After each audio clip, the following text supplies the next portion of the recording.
Welcome to Stories That Stick, a podcast series about the stories that shape us. I was definitely attracted to the beauty, but then after that, my attraction to beauty isn't enough to sustain something beautiful.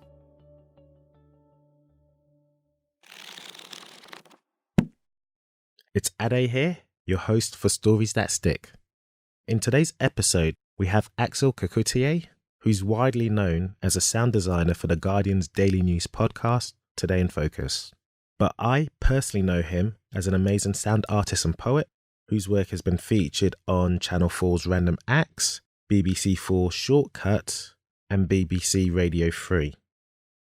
Now, some of you are already familiar with how we start each episode, but for those of you who are not, we start each conversation on the topic of death. So please do skip past the 1 minute mark if this topic might be triggering. And before we begin, please don't forget to rate, review, and share because it really does help.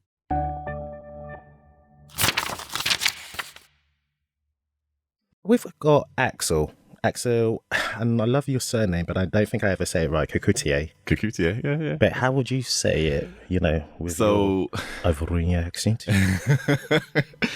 Okay, so Kacoutié is the OG version of it.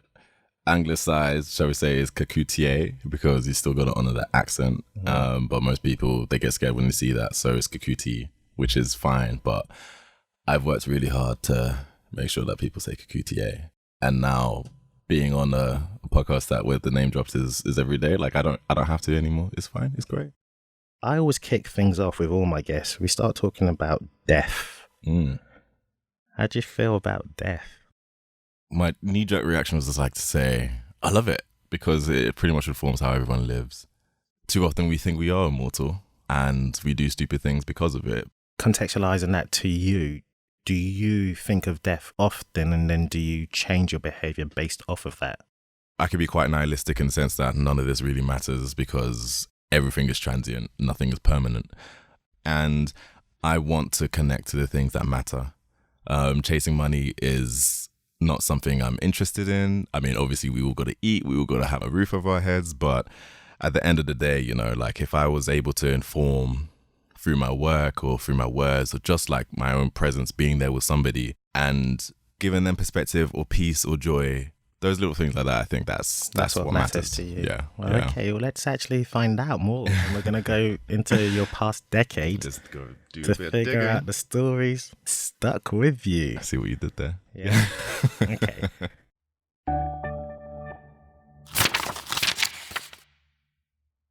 Let's talk about your first decade, from 0 to 10. Wow. Axel wasn't called Axel. Yeah. Isn't. Still called Axel to the family. It's in the shortcuts now anyway, so like it's out there. It's out there. There was a bit of a like, oh my gosh, like people are gonna know. And well, we'll get to your name because your name definitely formed in the latter years. Yeah, it definitely did. Of who you are. So yeah, growing up. Little Daniel was born in Côte d'Ivoire, Ivory Coast.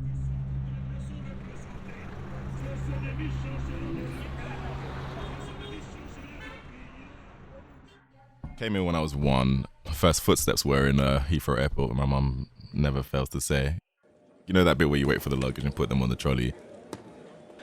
She turned around, couldn't find me. Just like assuming that I'd just still be sat where she put me. I was like, no, I decided to just help myself to someone else's luggage. And it's like, oh, okay, that's it. Like this boy's literally going places in a new country. Nice little symbolic something. Then after that, grew up South London, Streatham first. Then after that, Tulse Hill. Just still in South, still in Brixton now. Yeah, woo. Any fun memories? Yeah, like imagination is a wonderful thing. I think like the older I got, the more I realized how fun the inside of my head was more than like people. That is not to say that I enjoyed being around people, but I loved being by myself a lot. There was like Legos, there were Beyblades, there were Pokemon cards. My sister and I as well, we used to kind of like do our own version of radio/podcast where we would kind of like improv on our favorite anime called Gundam Wing at the time. I loved any kind of expression, pretty much. You wrote in the prompts that I often give my guests prior to coming, Orpheus and Eurydice. Yes. Am I saying that right? Eurydice. Yeah, Eurydice, Yeah, I think. I'm going to stick to my guns and think that's how you pronounce it. Okay, Eurydice. Yeah. Orpheus and Eurydice. I remember being in the music hall or the music room. How old were you? 5 or 6. And piano teacher Miss Bone, she was playing the song, and it had such a melancholy vibe to it, because essentially the song that we were singing was the moment where Orpheus turned around and saw Eurydice, but she's gone. I guess like a quick recap of the story. Yeah, that would help. Yeah, okay. Orpheus and Eurydice are lovers. Eurydice either dies or is kidnapped to the underworld. And Orpheus is really sad, so he attempts to go and get her back and basically make a deal with Hades, the lord of the underworld. Hades is like, okay, fine, because you really touched my heart because you played beautiful music, but this is the deal. You can only have her once you're both out of the realm. But it's a long journey back though, and he starts to doubt if the deal actually happens, and essentially just as he steps out and he turns around, she was actually behind him, but because she wasn't out, she's gone. And this is the song about it. Were you sad? I guess this goes back to the transient nature of things. I genuinely do feel like I had that kind of intuitive understanding of that as a child. I was just like, yeah, that happens, like shit happens and you have to deal with it. And you can create beautiful spaces with that. Well, let's talk about loss, but I think we're going to talk about loss within our next chapter, because this is very much a formative years, being teenagers. Yeah. Where love definitely comes into play, sexuality and whatnot.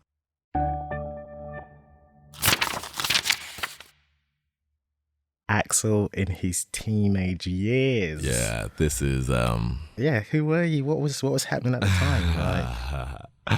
Like the anime still stayed. So did the heavy metal and the dark metal and what? Hold up. Yeah. Let's pause for a second. Heavy metal. Yeah. Were you in a dark period?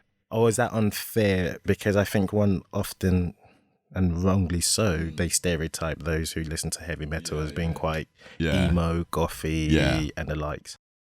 My relationship to it now, looking back at it, it's kind of like it felt more real. It didn't feel like this Disneyfication of what you expect teenage life to be. And I didn't necessarily want to only associate myself with, things like kidulthood. And I'm not going to pretend like I got a kick of the fact that I was listening to some different stuff, really. Like there was that kind of like Lone Ranger kind of like thinking, a black guy that listens to metal. You got looks. Is that a thing for you? Do you feel comfortable being on your own? From an introvert perspective, yes, because I'm energized by being by myself. Creatively speaking, I need that. I didn't understand this at the time. It was really confusing understanding like how I actually functioned. Standing from the outside, being by myself, it looked like everyone else found it easier to kind of like relate and connect and make friends and stuff like that. Like I did have friends, but there was something exhausting about the way I was being, or I felt that I had to be. I mean, you're in primary school, right? At this time, going into college and university. Yeah. There often is, especially within our education system, there's that one teacher. Yeah, definitely. Mr. Montine. He was my music teacher for the majority of my secondary school career. And I remember the parents' evening, he pretty much informed my mum there is a world for what young Daniel at the time wants to do. And he belongs there, essentially. If it wasn't for him saying that, I think my mum probably would have gone more down the traditional route, because she doesn't know. Like, how many children of immigrants know that you can actually excel and there's money in it and it isn't just all this flashy, like, impermanence of a lifestyle, shall we say, that one typically sees. And yeah, Mr. Montine definitely, he showed the light. I can't think of this thing. Yeah, like, he put you on a path. He put me on a path, man. He was the first one that nodded and respected and valued and upheld and protected the artist in me. Okay, so I do want to move forward. I want to move on to our next decade, next chapter. Yes.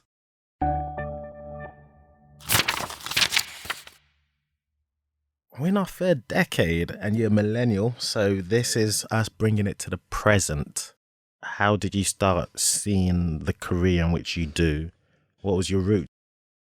taking it seriously, I was probably 17, and I had a relationship with a manager at the time as well. With an artist manager, music. Music. Yeah. Name drop. We're always about giving credit here. Oh, okay, so it's Marvin Harrison, the Dope Black Dads, the whole franchise and Dope Black everything. That's what he's doing now. But yeah, he has a background in managing artists. How did you meet? Like, how did have this relationship? Twitter is a really good networking thing. It was really, I just remembered something else. Oh my God. Okay, so I'm going to finish this bit and then I'm going to say something else. Actually, no, I'm going to say the other thing first. There's no rules. There's no rules. Just let it out. Because I remember that secondary school GCSE, that was my first introduction to a digital audio workstation. It was Cubase. Going to college, that's when I was introduced to the program Reason. And it was like a virtual studio, basically. You had a rack, you could see it. You had a mixer, you can turn it around, you can rewire things everywhere and stuff like that. So you understood a bit more of how the production of a song works. And everyone wanted to be a rapper. So it was a natural fit of like just making beats for people. I was in uni at the time, and having like worked with a couple of rappers, so Marvin got in touch that way.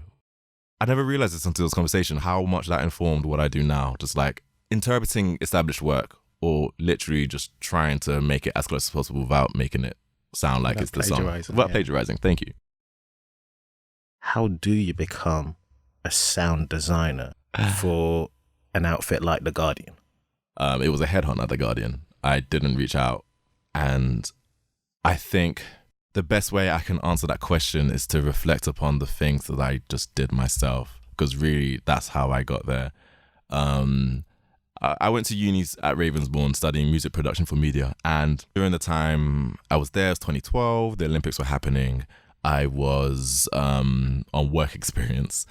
At the time, I was a massive fan of LBC, James O'Brien specifically, and I was following him. He tweeted that he was in the same arena where I was, and I was like, what? So I tweeted him saying, enjoy the show, and there was a bit of to and fro that way. Jones, the engineer, Clive Jones, big up as well. I saw his title and was like, I want to know how he got what he did. So I slid into the DMs and said that. And he essentially invited me over to the studios in Leicester Square, gave me a tour of LBC, and then after that he was like, yeah, so that's what I do, would you like to do it? I was like, what? Okay, yes please. Amazing. Please. So my time at uni was kind of like split between like trying to finish the course, training as a studio manager at LBC, and also trying to spin as many creative plates with Marvin as well. And so it was off the back of that. I was at LBC for like 4.5 years. That was a hard like last 2 years.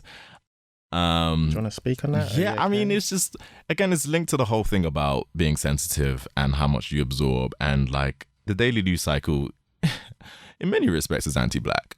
There's only so much you can take, really. I surpassed my threshold of taking it. It became corrosive, and it became a thing of like, like checking in with your mental health. Like this is not healthy anymore. So in my head, it's just like I never wanted to stay there for that long, because my ambitions was always just to be an artist. Yeah. I just want to be an artist.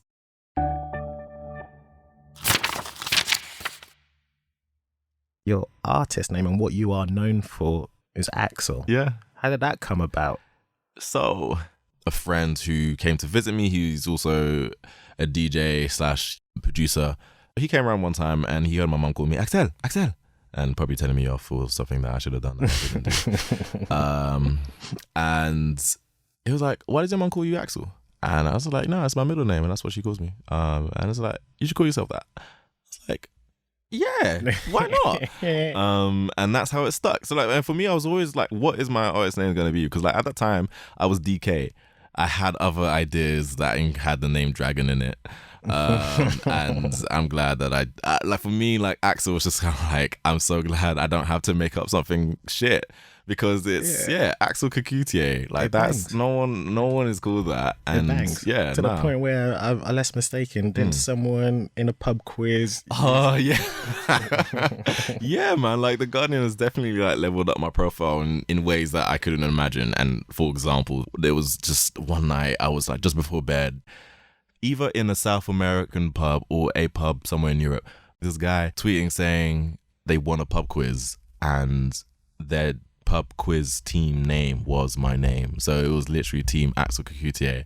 That is still, it's so, like, what the hell? Like, 'cause it's just like one of those things where, like, you grow up with people barely struggling to say your name, or like, you know, your name is coming up on the register, you just know, like, the supply teacher's gonna mess up your name, and now, like, there's such a positive connection to it. Is there anything that you would like us to know that we haven't really discussed? Because I do know you are a huge fan of astrology.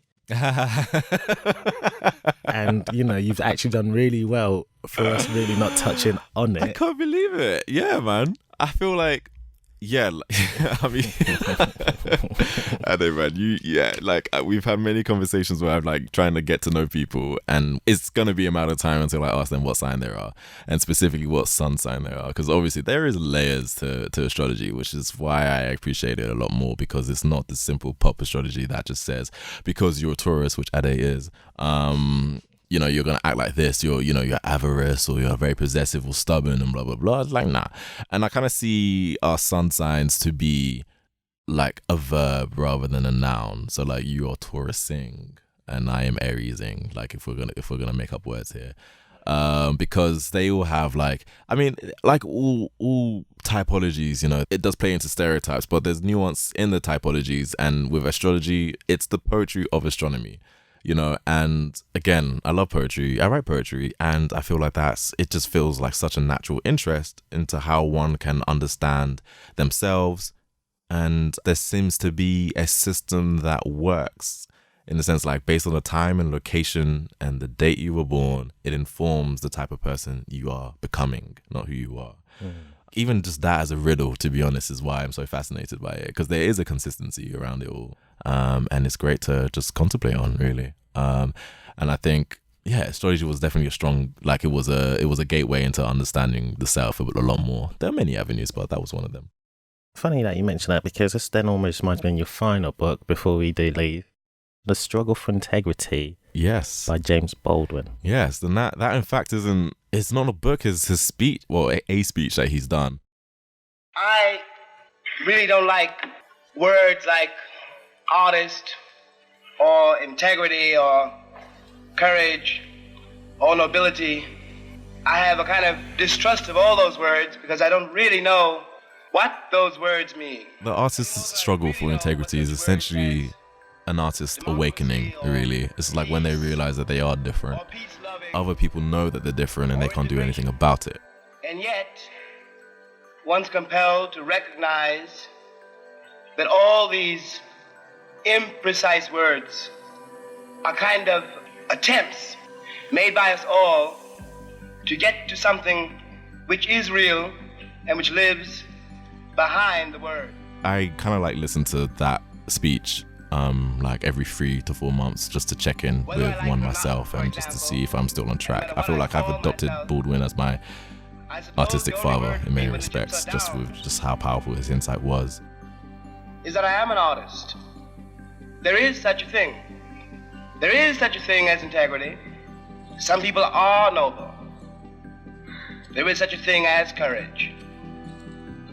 The terrible thing is that all of these words, a reality behind these words, depend ultimately on what the human being, meaning every single one of us, believe to be real. Like, there's one quote by him where he says, you suffer and you think that you're alone until you read. Nothing that I've done, lived, or about to go through is unique in many respects. People have lived this for eternity. It's such a liberation to just basically own that, and essentially you're given the task to kind of like, how are you gonna remix this? What with the gifts that you've been given, and like, you know, what are you gonna do about it? I think that's essentially what Baldwin's saying. I do definitely adhere to the idea of find your gift and just share it to the world. So what is it that you would like to share? There are things and projects you're working on that you might want us to check out. You know, plug. Wow. Okay. This is your space. Well, Okay, so just in the terms of like what I've done, what I'm doing, because there's two answers to this. There's that, and there's my intention with what I'm doing. So I've done a wonderful production, something I'm very proud of actually, for Shortcuts Radio 4 program. And the theme was self-portrait, and the idea was to essentially turn the microphone on producers to kind of like talk about something that matters to them. And I essentially was exploring race and identity and the concept of blackness and how the construct of it serves to white supremacy, and understanding the dual nature of my identity being a francophone West African child of an immigrant in the UK. What does that mean? And then after that, I'm just like, forget all of that. This is who I am. There's a nice little fun, and that could be found on. That could be found. Yeah, no, go. You could do it. You could do it. I'm terrible with these things. No, that's absolutely fine. So it's actually on Shortcuts, BBC Radio 4, and I believe there's a snippet of it on SoundCloud as well. Yes, I've just clipped like the intro that Josie does of mine, and you hear it there too. It's also on BBC Sounds as well, in case you got that too, and all that kind of jazz. So there's that. There's a film project that I've worked on as well, which is inspired from grime and the relationship that the industry has to it. And there's some nice subtle commentaries on that, but that was a real fun soundscape to create. What's it called, and where can we find it? Oh, it's called The Gift, and that is a Random Acts production. It will be up on YouTube under their banner, which is kind of cool. So that's something I'm looking forward to, because it's been a while since I've worked on anything film-wise, and I kind of missed that. So that was nice to do. So like, I guess what I want to do, the answer that I wanted to say when you asked me that was any way that the sound can be a mirror of you, the listener. That's what informs what I do, essentially. I essentially just want to remind you of who you are in many respects, whether it's through the theme of hope or identity or race or whatever, really. Like there's always an element where you can relate to it, and I hope it stays relatable in that respect.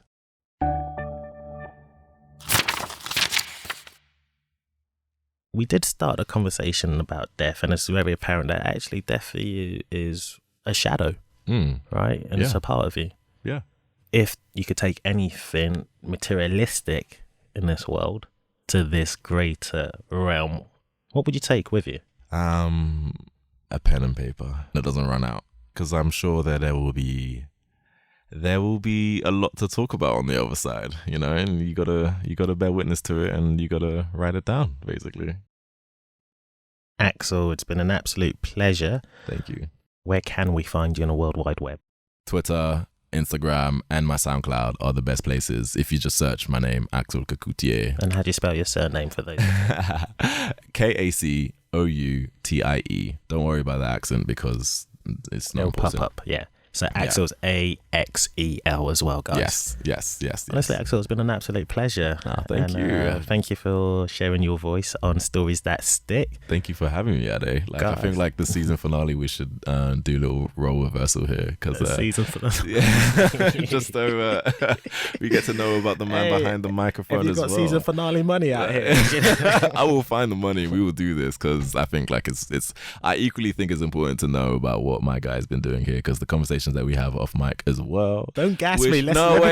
Before we end up, before you finish your podcast, like I also going to say, like there's just things that Ade's done that I feel like, everyone that he's interviewed would definitely agree with me that he's a force to be reckoned with, basically, and we need to do something like that. Thank you very much. And guys, thanks once again for listening, and do stay tuned for another episode of Stories That Stick. Take care. Bye. Today's episode was produced by Ade Bambala, sound designed by Chris Arise, and if you'd like to be featured on Stories That Stick, then please do get in touch. This episode, you guys would have heard a little snippet of Axel's work, and we really didn't do it any justice. So we asked him if we could play the entirety of his audio. So without further ado, here's his short piece called How to Remember.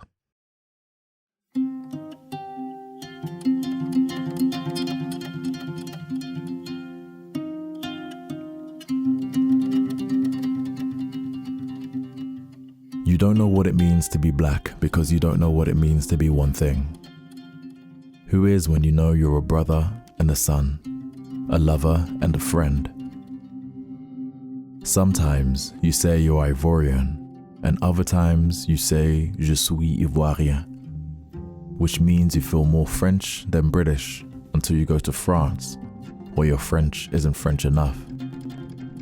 When you come back, you feel more British than Ivorian until you're offered tea or learn something about this country that puts you on the outside again.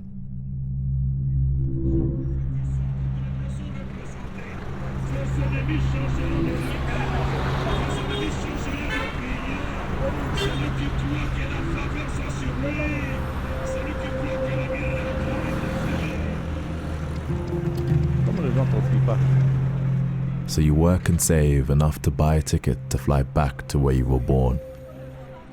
But even there, you're different. Your hair, your clothes and mannerisms betray any sense of you being a native. And as a result, you become a standard of both admiration and envy to loved ones and strangers alike. Tu vois, j'organise par exemple des événements, si c'est pas la musique. Your French may be Ivoirien enough, but what about your Bete, Jula, Ani? Mother tongues you never needed to learn in order to survive because you were over there. But what about here? Would you be able to make it?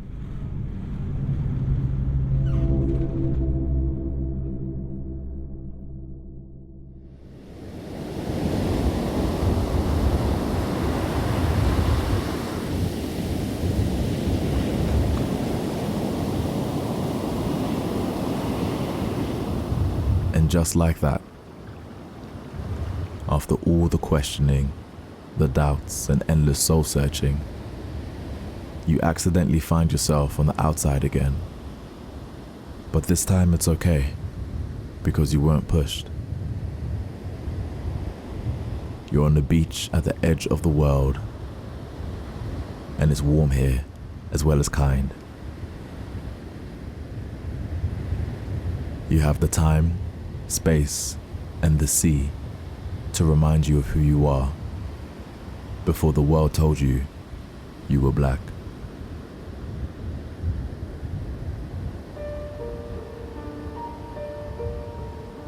People are really rather afraid that this country might be rather swamped by people with a different culture. And you know, the British character has done so much for democracy, for law, and done so much throughout the world. Having mass interbreeding, that must lead ultimately to a mulatto Britain. We feel that if we have a mulatto population in the future, that must mean the downfall of the civilization and culture of our country, which we hold so dear. The whites have become black. A particular sort of violent, destructive, nihilistic gangster culture has become the fashion. The dirty black devil. Typical, isn't it, eh? The trouble with nignogs is they've got no self-control. 1/3 of my class are black children. Then I've got a bunch of half-caste children. I've got one little girl who's stunningly beautiful. She fell over, scraped all her face. I admit I was slightly surprised that where she scraped all her face, it's all pink underneath. As far as I'm concerned, if there is a racialising dynamic in society today, it's this form of identity politics which effectively says you are a victim, you are oppressed, and that these people over the other side are really hate you and are looking to thwart you in some kind of way. Great Britain is a small country, it's had enough. Okay. We don't want any more immigrants. We want Britain to be Britain. And I did it for maybe a week, hoping some black bastard would come out of a pub and have a go at me about something, you know, so that I could kill him.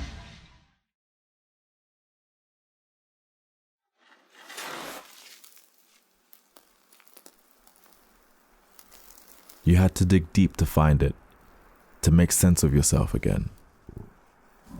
Separating what's really you from whatever you picked up to keep going in this world.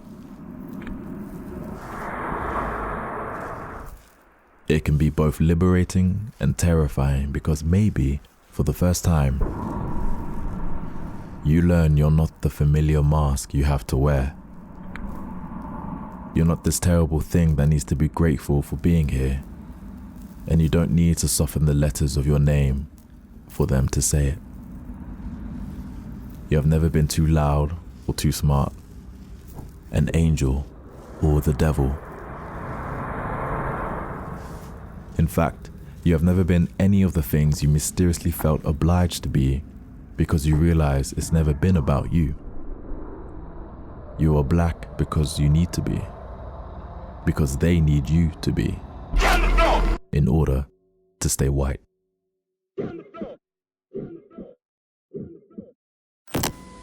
14 world powers are discussing the future of the entire continent and how to carve it up. European powers had been setting up colonies in Africa for decades. Now they decided which parts of the continent they would each be allowed to treat as their own. This is how you find yourself in a game you never asked to play. In a hall of mirrors where you see them more than you see you.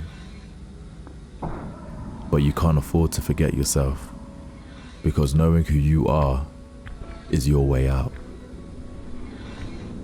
But after the mirrors and distractions, the names, countries, and the sea,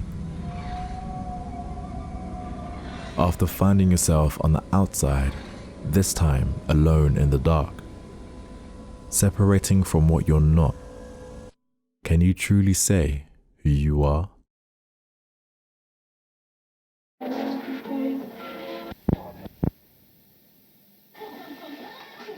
Alex? What? Oh, hello. Good. Action Man is in the museum. Flash Gordon is in the museum. Today, I went carol singing with my friends, and I went to the old people's house. Yeah, I didn't like to touch them because their hands were so too wrinkly. I didn't want to touch them. Happy birthday to you. Happy birthday to you.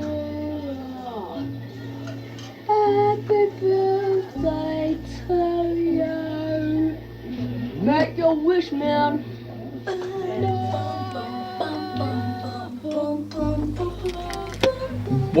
When am I gonna get rid of these braces? She's bleeping good. It is the replacement for the word F-U-C-K-I-N-G. Yeah? This was my logo. I glued it onto a magnet which you can glue to the fridge. Pretty smart, eh? Very creative boy, am I? Look, we are in the car on the way to Auntie Julius. Also. Mom's driving. Who is you, man? Who is me? What art thou? I don't know. Axel, or Daniel. also known as Daniel in this house. Yeah. In this house, you know, like Daniel. See, my hair has been growth. Oh god. There's growth in this. Oh my god. There's a lot of growth. Based my skin, she stirs with love. Real. How do you think of that? Best medicine by finding stars. So yeah, thanks for Okay, so straight down to business. Yeah, I think that's definitely a conversation with Ben to have. Funny enough, I had a dream on Wednesday morning of you just messaging me again just to see how I am. There is peace and pain, misery and joy. There are happy longings and fantastic terrors that keep you alive. There is art and childhood memories, little victories and bigger failures, but all the more reason to be proud. You have felt deep and imperfect things, but you've also known love in some of its faces and all of its names. But knowing this won't save you from discrimination and prejudice. It won't stop the suspicious stares or awkward followings in spaces you know you belong. Knowing this won't stop the clutched purses or the road crossings away or towards you with the want to hurt or more. But it gives a context to the courage, a reason for the patience and the power to being human before you were black.